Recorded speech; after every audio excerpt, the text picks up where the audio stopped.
Hey, morning, guys. So, one of the key questions that I get as somebody who works in the property business and runs his own property company is, man, how do I raise funding for my property investments if I want to get into property? And most of the time, when I investigate the people who are asking these questions, it's usually young people who haven't worked yet, who don't have a job. So my key response most of the time to them is that, look, you don't need funding to get into property, but you need a job. You do need to get yourself an income stream that comes on a monthly, daily, weekly basis whenever you get paid, right? So somebody might be working and earning an income, and that makes them eligible to apply for a property bond for investment, right? So you get a lot of people that want to get into these type of investments, but they do not know how to. And you hear people saying things like, look, man, the type of money that you mentioned is a lot. But you find the very same people applying for bonds that technically they don't afford, whereas they could apply for lesser bonds and invest in certain properties that would get them an income so that they can be stable first before expanding their portfolios. So what am I talking about? So one of the key things I've learned from mentors is that you shouldn't uh, overexpose yourself when getting into the property business. If somebody affords, let's say, a property of 1 million rand, for instance, that would mean they would pay about 12,000 rands on the bond, depending on the interest rate that they get for that particular bond.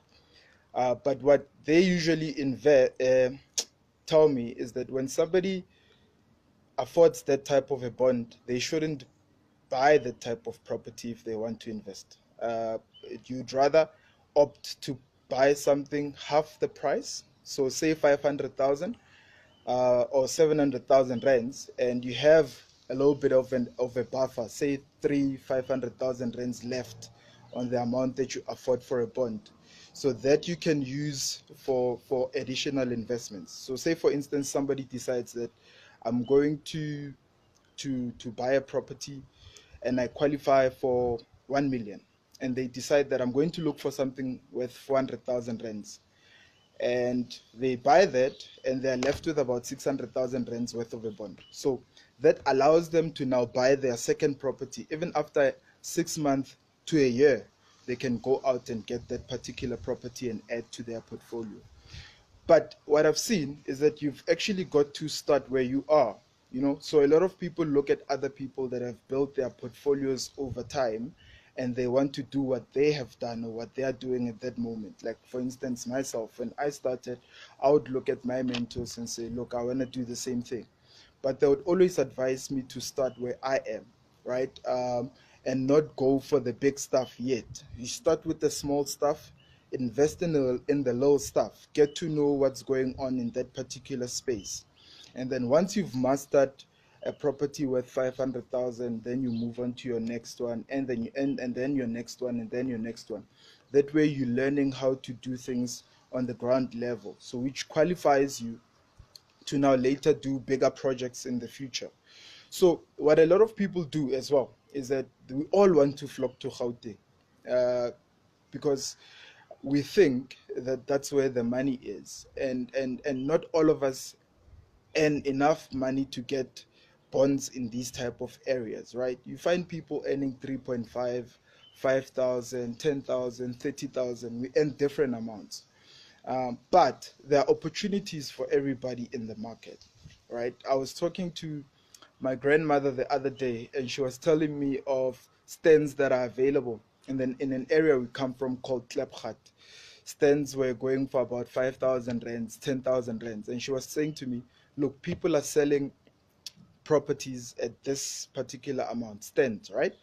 So, and then I thought to myself that why is it that we all flock to the center of Gauteng, say Joburg, Sandton, Kempton Park, whatever the area is, and we rent expensive apartments, but we don't think of going to these nearby towns, like Klepgat, Erasmus, Soshanguve, those particular areas, and buy those tens of 5,000 rands and build our properties, or invest in maybe building a shop in that particular area and rent it out, right? So we all want to flock here, but opportunities are available in the market for everybody who wants to get involved. You don't have to earn millions to get into property. Property is one industry where anybody who wants to get into it can get into it. But you've got to have an open mind, of course. You've got to look at what's available in the market and what you can afford.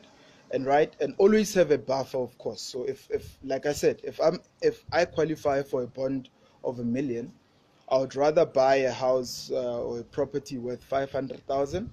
Uh, if I'm not living in it, rent it out, and 6 to 12 months later, purchase another one worth 500,000 and rent it out, right? So that allows me to constantly be in the market.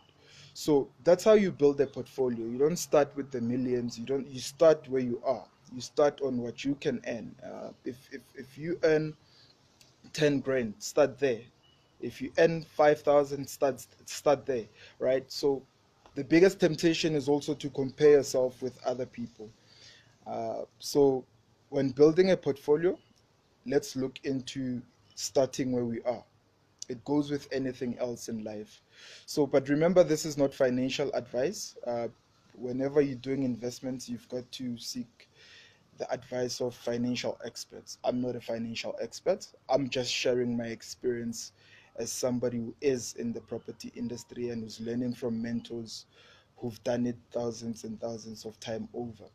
But what I know is the key lesson that you can take from what I'm saying today is that start where you are, start with what you can afford, right? When I started working, uh, well, I already had a car. Fortunately, my mother had bought me a car when I was about 19, 18, 19, right? But my first car that I bought with my own money, I went into the dealership and told them that I want the cheapest car that they've got, right? Because I was planning to quit my job then. So I knew that if I buy the cheapest car and it was a bakkie, push comes to shove, I would still be able to afford the installment on the car, right? So don't overexpose yourself. Go for something that you can afford so that even in worst times, you can still be able to bounce back slowly, build your portfolio, and give yourself enough time to do so. Thank you so much for watching, guys. Chat again soon. Cheers.